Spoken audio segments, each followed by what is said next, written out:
नमस्कार, मैं द्वितीय वर्ष कला हिंदी साहित्य के प्रथम प्रश्न पत्र में आपको रीतिकालीन काव्य का अध्ययन करवा रही हूँ और महाकवि भूषण के पदों की हम सप्रसंग व्याख्या कर रहे हैं। इसी क्रम में आज पृष्ठ नंबर 53 पर अंतिम पद नंबर 18 से हम शुरू कर रहे हैं और आज इस अध्याय को समाप्त कर देंगे। कोक नद नैनी केली करी प्राणपति संग उठी पर जंग ते अनंग ज्योति सोखी सी भूषण सकल दलमली हलचल भय बिंदु लाल भाल फेल्यो कांति रवि रोकी सी छूटी रही गोरे गाल गाल पे अलग आछी कुसुम गुलाब के जो लीक अली दोकी सी मोती शीस फूल ते बिथुरी फैली रहियो मानो चंद्रमा से छुई है नक्षत्र की चौकी सी। यहाँ पर अपने प्रिय के साथ में रति क्रिया करने के बाद नायिका प्रेम की अवस्था के बाद नायिका की स्थिति का चित्रण किया गया है। संयोग अवस्था के पश्चात उसकी स्थिति किस प्रकार की हुई इसका वर्णन किया गया है। मैंने आपको बताया था कि भूषण वैसे वीर रस के कवि हैं और राष्ट्र कवि हैं। उन्होंने हिंदुत्व की रक्षा करने वाले शिवाजी और राजा छत्रसाल के शौर्य का वर्णन किया, लेकिन यहाँ पर कुछ पद श्रृंगार के भी दिखाई देते हैं। यानी भूषण कवि ने वीर रस के साथ श्रृंगार रस की भी का चित्रण भी किया और यहाँ संयोग श्रृंगार का चित्रण है। नायिका जो संयोग के पश्चात जिसका सौंदर्य विकृत हो गया है, इधर उधर हो गया, उसका वर्णन किया गया है। कोक नद नैनी, कोक नद यानी कमल, कमल के समान नेत्र वाली केली करी प्राण पति संग, अपने पति के साथ क्रीड़ा करने के पश्चात उठी पर जंग ते, उठी पर जंग यानी पलंग से उठी तो अनंग ज्योति सूखी सी, ऐसा लग रहा था मानो कामदेव ने उसकी सौंदर्य रूपी ज्योति को सोख लिया हो, यानी श्रीहीन हो गई है। भूषण सकल दल मली हलचल भय, समस्त आभूषण उसके घिसकर हलचल इधर उधर हो गए हैं। बिंदु भाल लाल भाल फैलो सो, और उसके मस्तक पर जो लाल बिंदु है वो फैल गई है। बिंदी उसकी कांति रवि रोकी सी, मानो सूर्य के प्रकाश को किसी ने रोक लिया हो। छूटी रही गोरे गाल गाल पे अलग आछी, उसके गोरे गोरे गालों पर जो बाल की लटें बिखरी हुई थी वो ऐसी लगती है मानो जो यानी जैसे कुसुम गुलाब के जो लीक अली दो की सी, मानो गुलाब के पुष्प पर दो भौरों की पंक्तियां हो, ऐसी उसके मुख गुलाब के समान मुख पर, सुंदर मुख पर फैली हुई दो बालों की लटें लग रही हैं। मोती शीस फूल थे बिथुरी फैले मानो, और उसके सिर के आभूषण शीस फूल से जो मोती गिरकर बिखर गए हैं। मनो यानी ऐसा लगता है मानो चंद्रमा ते छूटी है नक्षत्रन की चौकी सी, मानो चंद्रमा से बिछड़कर नक्षत्रों की का चार नक्षत्रों का समूह चंद्रमा से बिछुड़ गया हो। यानी शीस फूल से जो मोती बिखरे हैं वो ऐसा लगता है मानो चंद्रमा से नक्षत्र बिछुड़ गए हों। यहाँ सा से सी हर पंक्ति के अंत में है तो उपमा अलंकार है, और जनु मनु मानो है यानी उत्प्रेक्षा अलंकार है।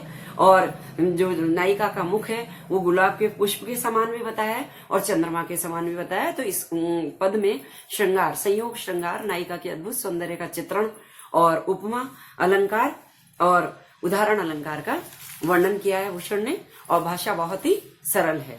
अगले पद को देखिए। मलय समीर पर ले को जो करत अति, जम की दिशा से आयो जम को ही गोत है। सो सापन को साथी न्याय चंदन छुए ते डसे, सदा सहबासी विश्व गुण को उदोत है। सिंधु को सपूत कल द्रुम को बंधु, दीन बंधु को है लोचन, सुधा को जनु सोत है। भूषण भनत भुव भूषण द्विजेते, कला निधि कहाय के कसाई कथ होते। यहाँ विरहिणी नायिका कला निधि यानी चंद्रमा को अनेकानेक उपमाएं देते हुए उपालंब दे रही है कि मलय समीर यानी वियोग की अवस्था में नायिका को जो प्राकृतिक उपादान है वो कष्टकारक लगते हैं, और इसीलिए चंद्रमा और मलय पर्वत से आने वाली सुंदर शीतल मंद सुगंधित हवा भी उसे दुख देती है, कष्ट देती है। उसका वर्णन यहाँ पर किया गया है। मलय समीर परलय को जो करत अति, मलय पर्वत से, मलयालिन पर्वत से आने वाली जो हवा है वैसे वो शीतल मंद सुगंधित होती है, लेकिन नायिका क्या कर रही है कि मलय समीर मलयागिरी पर्वत से आने वाली हवा उसे प्रलय के समान लगती है, वो प्रलय करता है।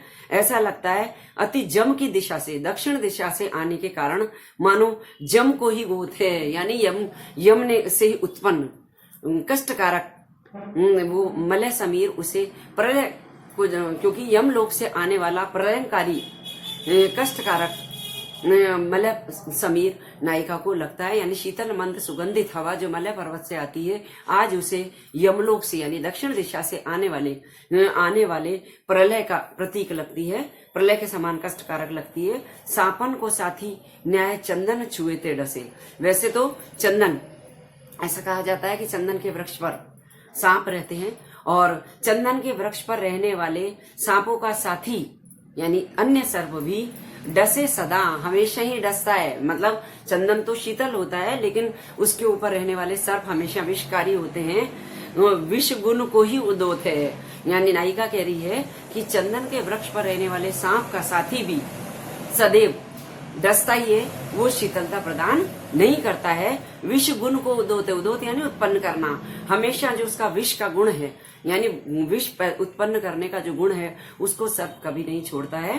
सिंधु को सपूत, समुद्र से का पुत्र है, हे चंद्रमा तुम समुद्र के सुपुत्र हो, और कल्पद्रुम को बंधु और कल्पद्रुम कल्प वृक्ष के भाई हो, क्योंकि समुद्र से निकलने वाले अनेक रत्नों में कल्प वृक्ष और चंद्रमा को माना जाता है। दीन बंधु को है लोचन, यानी भगवान, दीनों के बंधु भगवान के जो नेत्र हैं वो चंद्रमा के समान बताए गए हैं, उसके नेत्र के समान हो तुम। सुधा को तनु सोत है, और हे चंद्रमा तुम्हारी शीतल किरणें हमेशा सुधा के स्रोत के रूप में यानी अमृत का स्रोत मानी जाती है, अमृत को उत्पन्न करने वाली, अमृत के समान शीतलता प्रदान करने वाली है।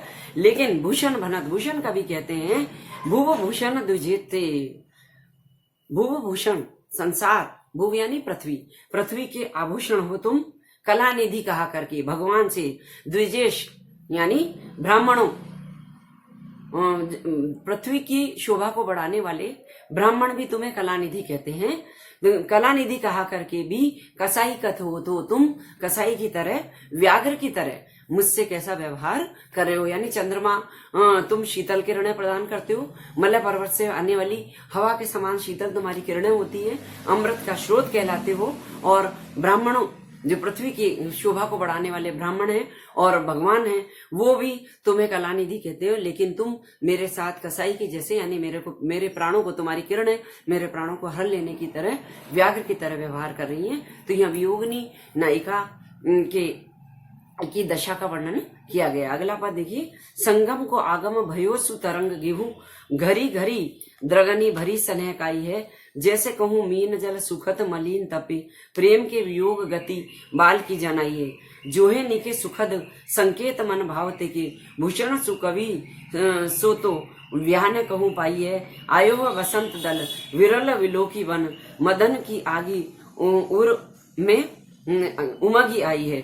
यहाँ पर वसंत ऋतु के आगमन पर घर घर में खुशी आ गई है, लेकिन नायिका तो उन वसंत के उपादानों को देख करके भी ऐसा लगता है मानो उसके हृदय में वियोग की आग उत्पन्न हो जाती है। संगम को आगम भयो सुतरंग भई, संयोग के समय का आगमन हुआ है। इस तरह की तरंग, इस तरह की प्रेम की लहर और संयोग की लहर आज घर घर में दिखाई दे रही है। द्रगनी भरी स्नेह काई, और हर आंख में, हर नायक नायिका की आंख में स्नेह की काई यानी प्रेम का जल दिखाई दे रहा है।